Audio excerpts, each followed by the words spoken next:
How does a mentor teach a child to stop worrying about and even embrace making mistakes?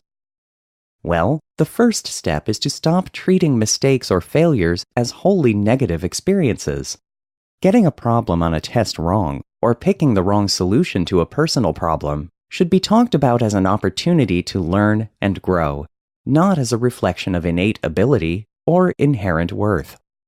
If mistakes are valuable opportunities for growth, then we should talk about mistakes as if they are exciting and a natural part of the human experience. So pay close attention to how you talk about mistakes or things that didn't turn out as planned. Are you placing blame? Are you expressing anger or frustration? These types of reactions are bound to make your mentee withdraw from future challenges and stay stuck on the failure rather than growing from the experience.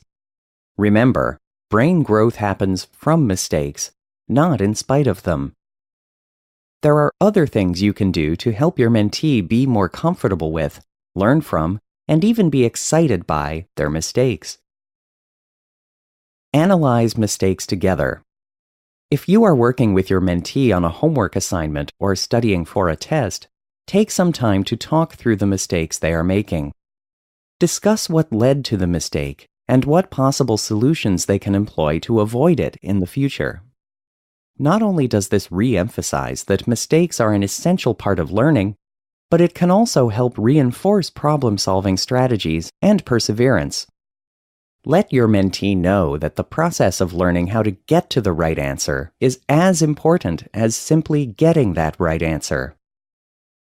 Honor what they did right, even in mistakes. Even within failures or mistakes, there are often many elements that went right. So while it's important to analyze mistakes, be sure to also give praise for what they got right. This helps put mistakes in proper perspective and offers clarity around where they need to focus their energies to improve. Mistakes are an important part of the process. Talk about the feelings associated with mistakes. Sometimes, students may be frustrated and disappointed when they've made mistakes, but that's okay. Processing those feelings can be a great way of getting past them and onto the more important work of figuring out strategies that can be more successful in the future. Push your mentee to take on bigger challenges when they are ready. As noted earlier, the best learning doesn't happen when a student is repeating something they've already mastered. The learning happens on the edges, when they are pushed into more challenging problems. This doesn't mean that you ask them to take on things that are wildly beyond their current abilities, but it is important to challenge them, to make them stretch, to embrace the work of trying something new. And remember that this goes beyond just schoolwork, too. We only get better at relationships, hobbies, sports, and other domains of life when we go beyond what we have already mastered. Share your own failures and mistakes. Self-disclosure is one of the most important tools in the mentor toolbox. It allows youth to see their mentors in a realistic light and provides an opportunity for modeling appropriate behaviors, attitudes, and approaches. That certainly applies to how we talk about mistakes. Tell your mentee about times where you failed at something or kept making a mistake. Talk about how you felt and how you overcame that mistake.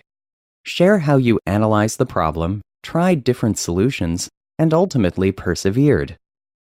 Encourage them to ask for help when they get stuck. Encourage your mentee to ask for help when they need it. Teachers, friends, parents, and you, the mentor, are all sources of support in learning from mistakes or overcoming a failure. Just like it's important to make mistakes, it's also important to ask for help. Teaching your mentee to ask for advice and support is a gift that will last far beyond just your mentoring relationship. Be proactive. You don't just have to sit around waiting for your mentee to fail at something in order to start working on their mindset around challenges, failures, and mistakes. You can initiate conversations about mistakes at any point in your relationship. Ask your mentee about how they think about mistakes using questions such as, how do you feel when you make a mistake? How do you think other people see you when you make a mistake? Have you ever discovered something new from making a mistake?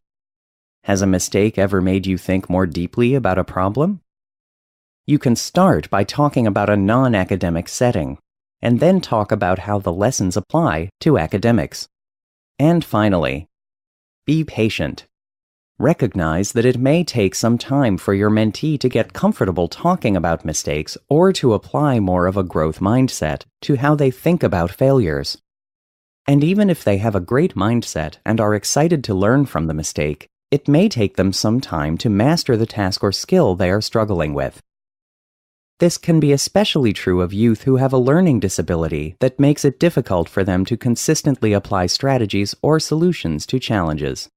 So be sure to meet your mentee where they are, and remember that an emphasis on learning and problem solving is more important than being right every time.